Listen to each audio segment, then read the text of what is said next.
Well, I probably pay less taxes than most people, but I thought to myself, I have to say something, even though it had been a long day and I, just wanted to have my kai. Probably like her, right? She's probably a busy woman, had a long day.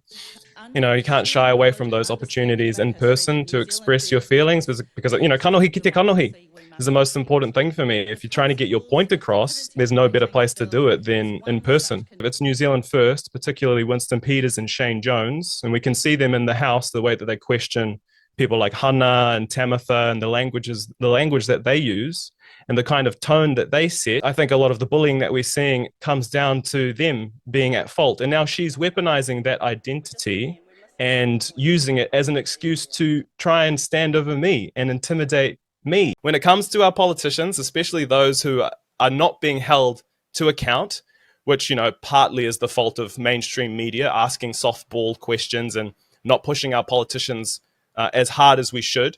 I think it's a shame that people like myself, people in the public, are having to do that work ourselves because the truth isn't told in the media, because our politicians are failing to answer questions in the House. The lack of integrity that our politicians have, we can't simply rely on them to tell the story and rely on them to dictate to us how we engage with them. When they're corrupt, when they're a colonizer like Casey Costello is, and like many in New Zealand First, when they're inherently harming our communities and spreading disinformation, the rhetoric simply from Winston Peters around Māori not being indigenous, or Shane Jones talking about, send the Mexicans home, or calling the kafir a terrorist tea towel, things like that are just absolutely outrageous. And I think it shows the lack of integrity from our politicians. And so any chance that we get, I think we need to be holding them to account. I'm a big advocate for approaching parliamentarians.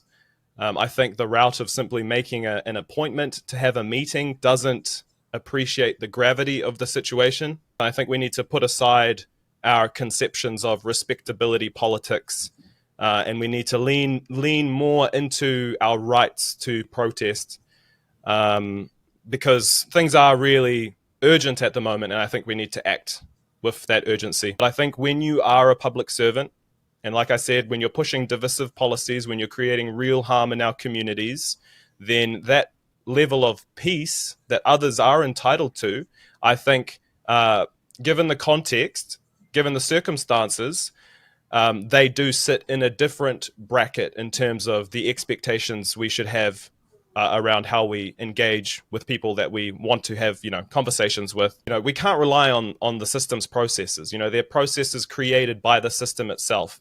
They control the way that we engage with parliamentarians.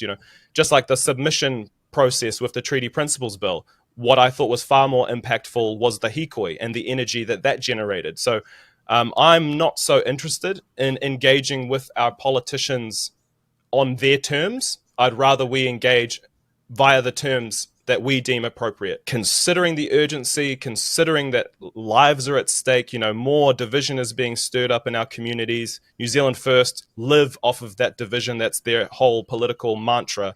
And so when those aggressive and divisive and harmful and deadly, in some cases, policies are being pushed, then absolutely, we need to take every opportunity to speak to our parliamentarians, not just on their terms. They need to be held account to us.